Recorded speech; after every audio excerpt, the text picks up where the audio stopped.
नमस्कार सभी साथियों को। एक बार फिर से आप सभी का स्वागत है आपके अपने यूट्यूब चैनल राजस्थान रिबाता पर। तो हम अधिगम के सिद्धांतों की बात कर रहे थे, तो उसमें हम आज आगे जो हमने पीछे टॉपिक का नाम लिखकर छोड़ा था, सूक्ष्म तथा अंतर्दृष्टि का सिद्धांत, जो कि दिया गया था गेस्टाल्टवादियों के द्वारा।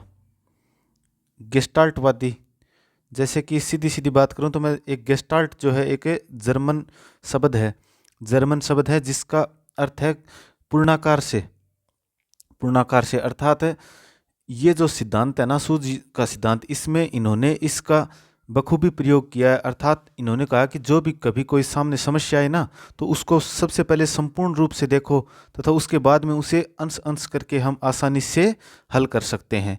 तो इसमें जैसे एक कहा जाता है आहा अनुभव होता है, आहा अनुभव जिसे बोलते हैं रिलैक्स फीलिंग। जैसे भी कोई समस्या का हल मिल जाता है तो अच्छा अनुभव होता है, उसको कहा गया आहा अनुभव। तो इसमें इन्होंने कुछ महत्वपूर्ण प्रयोग किए थे, जिसमें इन्होंने एक सुल्तान नामक चिंपांजी था उसके ऊपर प्रयोग किया था। मैं थोड़ा सा आपको प्रयोग के बारे में बता दूं कि प्रयोग क्या था। प्रयोग में इन्होंने उसे एक पिंजरे के अंदर बंद कर दिया तथा पिंजरे की ऊपरी दीवार के ऊपर कुछ केले लटका दिए जो कि उसके सीधे सीधे चिंपांजी की पहुंच से बाहर थे, तथा उसी पिंजरे के अंदर कुछ अन्य बॉक्स भी रख दिए गए। तो वह पहले तो पूरी कोशिश करता है लेकिन वह केलों को प्राप्त नहीं कर पाता है। उसके बाद में वह देखता है कि पास में बॉक्स पड़े हुए, तथा उन बॉक्सों को एक के ऊपर एक रख के वह केलों को प्राप्त कर लेता है। इसी प्रकार अन्य प्रयोग भी इसी प्रकार से देखने को मिलता है कि इस बार जो केले हैं वह पिंजरे से बाहर रख देता है, तथा पिंजरे के अंदर बॉक्स न रखकर कुछ एक दो छड़ी हैं जो कि खोखली छड़ी होती हैं, जो कि एक दूसरे में से जुड़ जाती हैं।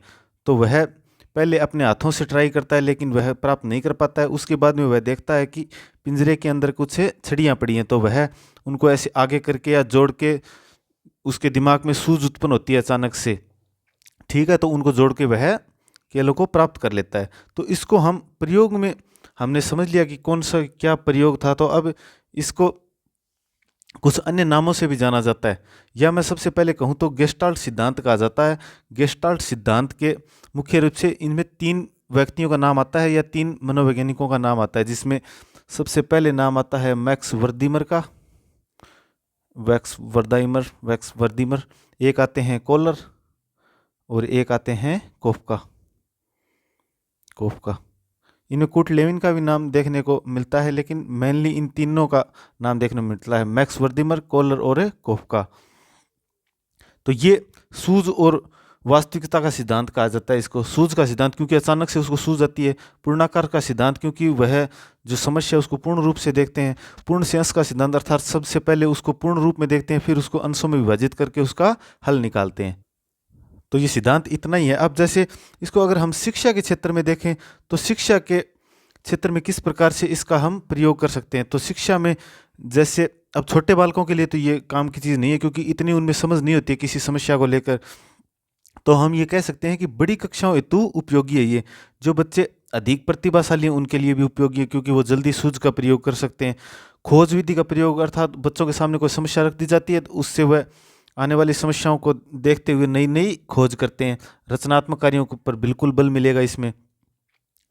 तो ये जैसे मैंने प्रयोग था वो बता दिया, अचानक से सूझ उत्पन्न होगी। प्रयोग है जो कोलर ने सुल्तान नामक चिंपांजी पे किया था। मैक्स और वर्दाइमर इसके प्रवर्तक थे और अन्य में कोलर और कोफका थे। तो आगे हम सिद्धांत की चर्चा करते हैं, पुनर्बलन का सिद्धांत। पुनर्बलन का सिद्धांत जो दिया गया था सीएल हल के द्वारा। तो पुनर्बलन का सिद्धांत, इस सिद्धांत में सीधा सीधा आपको ध्यान में रखना है कि ये सिद्धांत बल देता है जो हमारी आवश्यकता होती है ना, उन आवश्यकताओं की पूर्ति पर। अर्थात जब व्यक्ति को या कोई भी हो उसको अगर आवश्यकताओं की पूर्ति करनी है तभी वह कोई कार्य करेगा या वह अनुक्रियाओं में वृद्धि करेगा। तो इसको अन्य जैसे एक दो महत्वपूर्ण नाम ये आपको ध्यान में रखना है। जैसे इसको बोलते हैं सबलीकरण का सिद्धांत, चालक न्यूनता का सिद्धांत, आवश्यकता पूर्ति का सिद्धांत, जो मैंने बता दिया आवश्यकता की पूर्ति होगी तभी वह कार्य करेगा। इसमें एक इन्होंने इसी के आधार पर एक सूत्र भी दिया था, जैसे B बराबर D इंटू एच। B4 इसमें होता है बिहेवियर और D4 होता है ड्राइव बोले तो चालक, और H होता है हैबिट अर्थात आदत का निर्माण। तो जो उसका व्यवहार होता है वह चालक और उसके आदत के निर्माण का गुणनफल होता है, इन दोनों पर निर्भर करता है। तो इसमें आप एक एक और पॉइंट आपको मेनली ध्यान में रखना है इसमें, क्या ये स्किनर और इन दोनों को मिलाकर के क्वेश्चन बनता है। जैसे कि जो पुनर्बलन का हमने पीछे भी पढ़ा, तो पुनर्बलन का प्रयोग तो व्यवहार में सर्वप्रथम स्किनर ने किया था, लेकिन पुनर्बलन का जो सिद्धांत था ना, वो सीएल हल के द्वारा दिया गया था। ठीक है, तो इसके बाद में हम आगे सिद्धांत पढ़ते हैं, सामाजिक अधिगम का सिद्धांत जो दिया गया था अल्बर्ट बांडुरा के द्वारा। तो इसमें इन्होंने क्या किया कि इन्होंने तीन चार प्रयोग किए थे, तीन चार प्रयोग, जैसे बच्चों पर भी प्रयोग किए थे, गुड़िया पर प्रयोग किया था, और जोकर भी प्रयोग किया था। अब मैं थोड़ा सा पहले इसके जो अन्य नाम हैं उनकी बता देता हूँ। नहीं, पहले मैं आपको इसमें प्रयोग बताऊँ, उसके आधार पर ये जो नाम है ना, ये आपके और अधिक स्पष्ट हो जाएंगे। जैसे कि इसमें क्या था कि आप टीवी में, मान लीजिए हम टीवी में कोई मूवी वगैरह देखते हैं, तो उसका इम्पैक्ट हमारे माइंड के ऊपर अधिक समय तक रहता है। या हम कहें तो हम जब छोटे बच्चे थे तो किसी एक्टर को देखते तो उसी प्रकार से वैसे फाइटिंग सीन करने की कोशिश करते थे, या उसको हम व्यवहार में लाने की कोशिश करते थे। तो वही ये कहना चाहता है कि जो समाज में या पर्यावरण में या वातावरण में जब किसी प्रकार का उसको व्यवहार देखने को मिलता है ना, तो उसका वह अनुकरण करने की कोशिश करता है, अर्थात सेम टू सेम वैसा का वैसा करने की सोचता है। तो इसको अन्य नामों को अब समझेंगे, देखना। प्रेक्षणात्मक, अवलोकन, प्रतिमान। प्रेक्षणात्मक यानी देखकर, अवलोकन भी उसका अवलोकन कर कर, प्रतिमान अर्थात मॉडल रूप में किसी को मानकर या मॉडल उसको मानकर, या सामाजिक संज्ञान अर्थात समाज से उसके दिमाग में ज्ञान उत्पन्न होना, संज्ञान।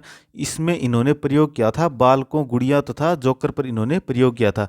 इस प्रयोग में इन्होंने क्या किया कि जैसे सबसे पहले बालकों पर प्रयोग किया, तो उन बालकों को फिल्म दिखाई, तीन ग्रुप बना दिए। एक फिल्म में जो माफ करना, जो एक ग्रुप में बच्चे थे उनको एक फिल्म दिखाई गई जो कि बहुत आक्रामक थी, जिसमें अर्थात पिटाई वगैरह ऐसे सीन अधिक थे। दूसरी जो फिल्म थी उसमें सहयोग, स्नेह और दया भाव का दिखाई गई थी। एक जो तीसरी फिल्म थी उसमें न ही तो कोई आक्रामकता थी और न ही कोई स्नेह भावना थी। उसके बाद में तीनों प्रकार के बालकों को देखा गया, तो जिसमें आक्रामकता अधिक दिखाई गई थी ना, उसका बच्चों पर इम्पैक्ट अधिक था। ठीक है, या आप सीधा सीधा समझ सकते हैं कि बच्चे जैसे समाज में देखते हैं ना, वैसे उसको अपने व्यवहार में लाने की कोशिश करते हैं। ठीक है, तो इसमें आपको मेनली चार सोपान ध्यान में रखने। बांडुरा अधिगम के अंतर्गत चार सोपान आते हैं, जो कि मैं तो कहूँगा कि आप इंग्लिश में ही ध्यान में रखें, या हिंदी में अगर किस्मत अच्छी है तो ये कि ये नाम आ जाएंगे। जैसे कि इसको कई बार बोल दिया जाता है अवधान, ध्यान, या इंग्लिश में कहते हैं अटेंशन। दूसरा होता है स्मरण अर्थात धारण करना या मेमोराइज करना या मेमोरी। तीसरा बोलते हैं तीसरा इसमें सोपान है पुनः प्रस्तुतिकरण या अनुकरण या अभिप्रेरणा। ठीक है, तो ये कैसे काम करता है कि जब बच्चा होता है, वह कोई भी व्यवहार होता है उसको पहले अवधान अर्थात ध्यानपूर्वक देखता है, फिर उसको अपनी जो स्मृति होती है उसमें धारण करने की कोशिश करता है, फिर उसको किए गए देखे गए व्यवहार को करने की कोशिश करता है। अगर उसको अच्छा पुनर्बलन मिल जाता है या वह उसको मोटिवेशन मिल जाता है, तो वह उसको उसकी पुनरावृत्ति करता है, और अगर अच्छा पुनर्बलन नहीं मिले तो वह उसी व्यवहार को रोक देता है। या हम सीधी सीधी कह सकते हैं जो मिमिक्री आर्टिस्ट होते हैं ना, या एक्टर वगैरह होते हैं, उनके उदाहरण से इसको समझ सकते हैं। वह किसी को पहले देखते हैं, फिर उसको मेमोराइज करते हैं या मेमोरी में लाते हैं, फिर उसको पुनः प्रस्तुत करते हैं। अगर किसी ने मिमिक्री को अच्छा बता दिया तो उसे और अधिक पुनर्बलन मिलता है तथा वह अनुक्रियाएं आगे करता रहता है। तो इसको हम शिक्षा के क्षेत्र में किस प्रकार से प्रयोगित कर सकते हैं या उपयोग में ला सकते हैं, तो जैसे कोई बच्चा है, उसके व्यक्तित्व के निर्माण में हम बखूबी काम में ले सकते हैं। या बच्चों को जो महापुरुषों के चंद्रशेखर आज़ाद, भगत सिंह, महात्मा गांधी, इस प्रकार के मॉडल प्रस्तुत करके उनको उनके बारे में बताया जाए, तो वह उनके व्यवहारों का अनुकरण करने की कोशिश करेंगे। तो महापुरुषों के मॉडल प्रस्तुत किए जाएं। निरीक्षण द्वारा सीखना है, अर्थात बच्चों को अलग अलग जगह का निरीक्षण करवाना है, तो वह वहाँ जो जैसा देखेंगे वैसा करने की कोशिश करेंगे। तो यह जो बच्चे के व्यक्तित्व निर्माण में सहायक है, ये हमने पहले लिख दिया है। ठीक है, तो आगे हम अब चर्चा करते हैं। आगे आता है संरचनावाद, या इसी को बोलते हैं रचनावाद, इसी को बोलते हैं निर्मितवाद, अर्थात कुछ बनाना या नया कुछ ट्राई करना। या एक शब्द में कहूँ तो इसको बोलते हैं कंस्ट्रक्टिविस्ट लर्निंग थ्योरी, जो कि दिया गया था जेरोम ब्रूनर के द्वारा। इसमें भी जेरोम ब्रूनर के संरचनावाद सिद्धांत में आपको मेनली 3 पॉइंट ध्यान में रखने हैं। इसमें मेनली बात की गई है जो शैशवावस्था के बच्चे होते हैं ना, उनके बारे में। उनके बारे में कहा गया है कि जो भी वह अपनी मानसिक क्रिया होती है ना, उनको क्रियाओं के द्वारा या अनुभूतियों के द्वारा किस प्रकार से व्यक्त करते हैं। तो वह 3 प्रकार से व्यक्त करते हैं, जिनमें आपको ध्यान में रखना है EIS, अर्थात इनेक्टिव, आइकॉनिक, सिंबॉलिक। सक्रियता, प्रतिमान या सांकेतिक, सिंबॉलिक रूप से। सक्रियता अर्थात 0 से 3 वर्ष के बच्चे किस प्रकार से दिखाएंगे, 3 से 12 वर्ष के बच्चे और 12 वर्ष के बाद के बच्चे। तो सक्रियता से इसका मतलब हो गया कि जब जो छोटे बच्चे होते हैं उनको आपने देखा होगा, उन जैसे सामने कोई दूध की बोतल दिखाई देती है तो वैसे हाथ पैर मारने लग जाते हैं। तो वो जो अपनी मानसिक क्रियाएं हैं ना, उनको अपने व्यवहारिक रूप से दिखाने की कोशिश करते हैं, अर्थात सक्रियता रूप से दिखाने की कोशिश से करते हैं। या जो 3 से 12 वर्ष के बालक है, वह उसको कोई प्रतिमा के माध्यम से या दृश्य, इसको बोलते हैं दृश्य के माध्यम से दिखाने की कोशिश करते हैं। और जो किशोरावस्था के बालक हैं या 12 वर्ष के बाद के संपूर्ण हैं, वह उसको सांकेतिक रूप से अधिक दिखाने की कोशिश करते हैं। जैसे इसमें संरचना की बात की तो वह कौन सी संरचना की बात कर रहा है, वो मेनली संरचना की बात कर रहा है कि जो भी समस्या आई है तो बच्चे में पहले पूर्व ज्ञान होता है और जो नवीन ज्ञान होता है उनके बीच में अंतःक्रिया से नए ज्ञान की संरचना पर अधिक बल देना है। ठीक है। इसके बाद में अधिगम में सिद्धांत आता है, शाब्दिक अर्थपूर्ण अधिगम का सिद्धांत, जो कि दिया गया था डेविड आसुबेल का। ये अधिगम पर सीधा सीधा इस प्रकार से असर डालते हैं कि ये बताते हैं कि किस प्रकार से हम सीख सकते हैं या कोई बच्चा किस प्रकार से सीखता है। तो ये कहते हैं कि सीखना 4 प्रकार से होता है। कौन सा होता है? एक तो सीधा होता है रट कर सीखना, जो हम कहते हैं कोई भी किताब के बारे में, इसको तो रट गिरो, इसमें से क्वेश्चन आएंगे, इसको बोलते हैं रोट लर्निंग। ठीक है। दूसरा होता है अर्थपूर्ण सीखना, जैसे हम छोटी क्लासों में करते हैं या 12th वगैरह क्लास में करते हैं कि उसको अगर अर्थ पूरा समझ में नहीं आएगा तो हम उससे क्वेश्चन हल नहीं हो पाएगा, या हम कह सकते हैं कि मीनिंगफुल लर्निंग। तीसरा होता है अभिग्रहण सीखना, अर्थात रिसेप्शन सीखना। और चौथा होता है अन्वेषण सीखना, अर्थात नई खोज करना, या मैं कह सकता हूँ डिस्कवरी। तो इसमें आपको ये 3-4 पॉइंट हैं जो इसको आपको ध्यान में रखना है। इन्होंने 4 प्रकार बताए किस प्रकार से सीखता है। इसी क्रम में आगे आता है क्षेत्र बिंदु सिद्धांत या तलरूप का सिद्धांत, जो दिया गया था कर्ट लेविन के द्वारा। या तलरूप का या क्षेत्र का सिद्धांत को तो इसको बोलते हैं फील्ड थ्योरी जो दिया गया था कर्ट लेविन के द्वारा। या इसमें जैसे अन्य महत्वपूर्ण नामों की चर्चा करूं तो ये भी कई बार सीधा आ जाता है, जैसे कि इसको बोलते हैं जीवन दायरा सिद्धांत, एक इसको बोलते हैं सदिश मनोवैज्ञानिक सिद्धांत, इसका मैं अर्थ आपको बताऊंगा, सदिश विकर्षण का सिद्धांत। यस, इसमें मेनली आपको एक चीज़ ध्यान में रखनी है कि इसको बोलते हैं 3 फेज थ्योरी। इसको 3 फेज थ्योरी क्यों बोला जाता है?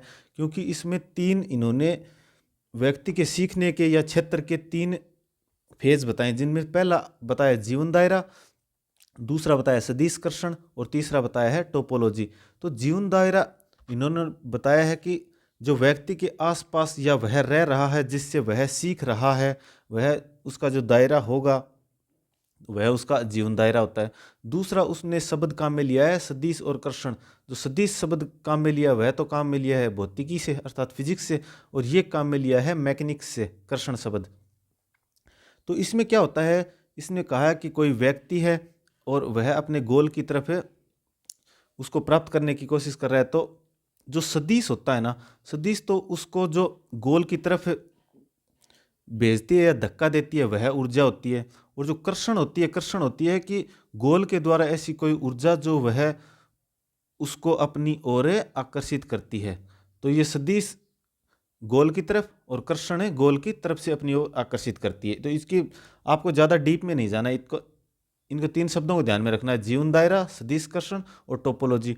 टोपोलॉजी जैसे ये कोई व्यक्ति है, ये इसका गोल है, और ये जीवन दायरा जिसमें वह सीख रहा है, या प्लास्टिक रूपी इसको दायरा कहा गया है। ये व्यक्ति का दायरा है, जो व्यक्ति जैसे इस दायरे को और छोड़कर कहीं अन्य क्षेत्र में जाता है तो उसका दायरा बढ़कर यहाँ तक हो जाता है, और जब व्यक्ति वापस उसी क्षेत्र में आ जाता है तो दायरा वापस अपने स्थान ले लेता है। जिस प्रकार से कोई प्लास्टिक या रबड़ होता है वह अन्य।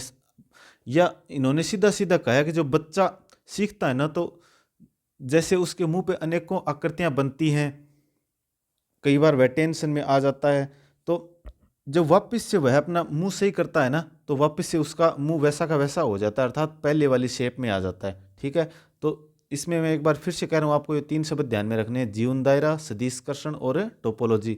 या इसमें जो फील्ड थ्योरी के अंतर्गत इन्होंने एक सूत्र दिया था, जो था L बराबर F into P into E, जिसमें L इन्होंने कहा है लर्निंग। लर्निंग अर्थात जिस क्षेत्र में या जो सीखना हमारा सीधा सीधा वह है लर्निंग हो गई।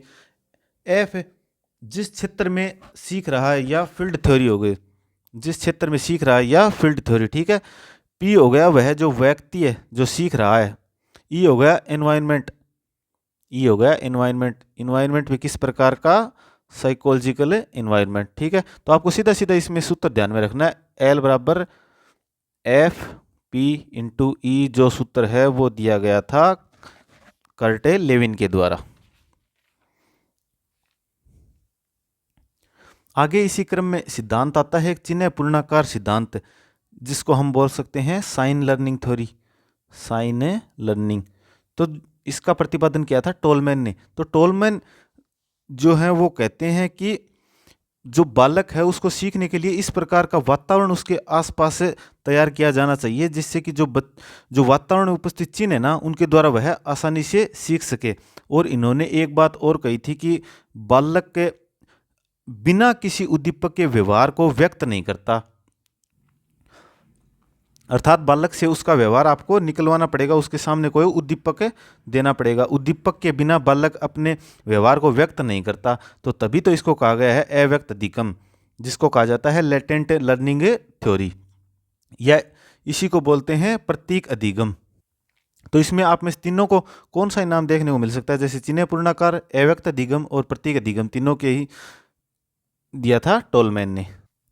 आगे इसी क्रम में एक नियम आता है या सिद्धांत आता है प्रतिस्थापन, या इसी का दूसरा नाम मिलता है स्थापनापन्न अधिगम का सिद्धांत, जो कि दिया गया था एडविन गुथरी के द्वारा।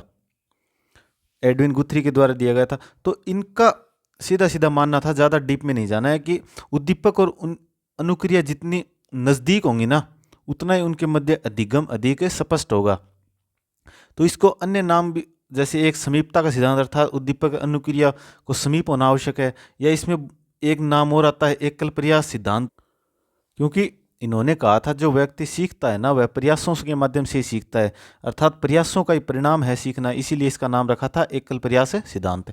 तो इसको सीधा सीधा आपको ध्यान में रखना है, प्रतिस्थापन स्थापनापन्न अधिगम का सिद्धांत दिया गया था एडविन गुथरी के द्वारा। एक आगे आता है अनुभव के द्वारा अनुभवजन्य अधिगम सिद्धांत, जो कि दिया गया था कोल रोजर्स के द्वारा। इसमें सीधा सीधा आपको ध्यान में रखना है कि इन्होंने कहा है कि अनुभव के द्वारा जो सीखा गया ज्ञान होता है ना, वह सबसे अधिक समय तक स्थायी रहता है। ठीक है, तो आपको सीधा सीधा ध्यान में रखना है अनुभविक और अनुभवजन्य जो अधिगम सिद्धांत है वो दिया गया था कोल रोजर्स के द्वारा।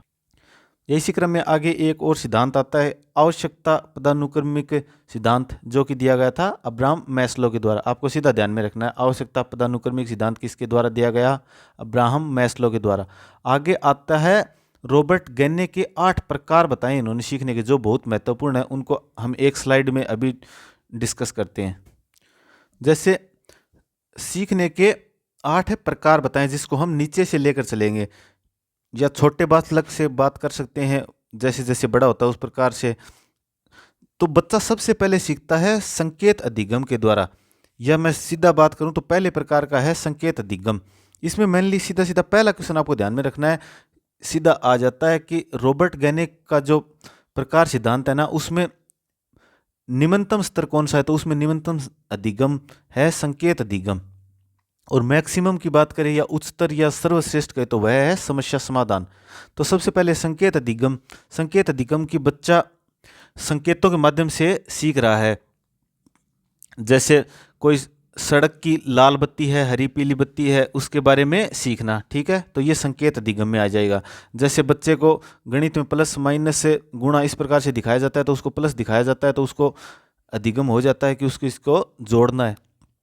उसके बाद में दूसरे स्तर का आता है उद्दीपक अनुक्रिया अधिगम, वह उसकी हमने अच्छी तरीके से चर्चा पीछे कर ली है, उद्दीपक के प्रति अनुक्रिया। ठीक है, तो ये इसमें दूसरे लेवल का आ जाता है। तीसरा आता है श्रृंखला अधिगम।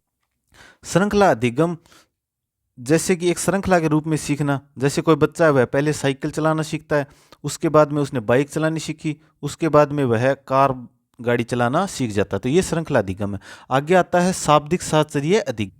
यह सीधा सीधा अर्थ है कि शब्दों के माध्यम से सीखना, जैसे कि कोई कहानी हो गई, कविता हो गई, उसको याद करना या उसके माध्यम से सीखना।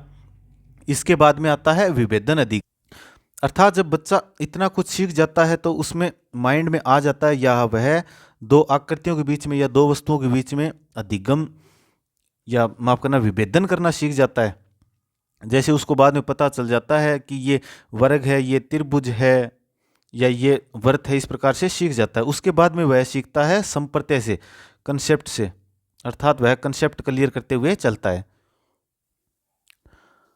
या कंसेप्ट के माध्यम से कह सकते हैं कि किसी व्यक्ति के बारे में हमने बताया कि वह ऐसा है, या किसी चीज़ के बारे में बताया कि वह चीज़ ऐसी होती है, तो बच्चे ने उसके अनुसार अपने दिमाग में एक संप्रत्यय स्थापित कर लिया, कंसेप्ट बना लिया कि ये चीज़ें ऐसी ऐसी होनी चाहिए। इसके बाद में आता है नियम सिद्धांत अधिगम, अर्थात इसमें वह नियमों या सिद्धांतों का निर्माण करता है या इनके माध्यम से सीखता है। आगे आता है सर्वोच्च स्तर का समस्या समाधान, अर्थात ये सब कुछ सीख लेता है तो उसके बाद में बच्चा नियमों को समझने लग जाता है, तो उसके बाद में जो उसके सामने समस्या आती है ना, उसका वह अच्छे से समाधान करना सीख जाता है, जिसको सर्वोत्तम उच्चतम अवस्था कहा गया है। सर्वोत्तम उच्चतम अवस्था, प्रॉब्लम सॉल्विंग। तो रॉबर्ट गैने के ये आपको 8 नाम ध्यान में रखने। इनमें से सीधा सीधा कई बार क्वेश्चन भी पूछ लिया जाता है कि इनमें से कौन सा रॉबर्ट गैने के जो सीखने के 8 प्रकार हैं उनमें है नहीं। तो ये आज हमारा सेशन है, उसमें हमने सिद्धांतों की चर्चा की। उम्मीद करते हैं आपको अच्छा लगा होगा। इसी क्रम में हम साइकोलॉजी का पूरा कंसेप्ट क्लियर करते आते हैं, सिलेबस करते हुए आ रहे हैं, तो इसी क्रम में हम इसका पूरा सिलेबस करते रहेंगे। आप सभी का धन्यवाद। जय हिंद, जय भारत।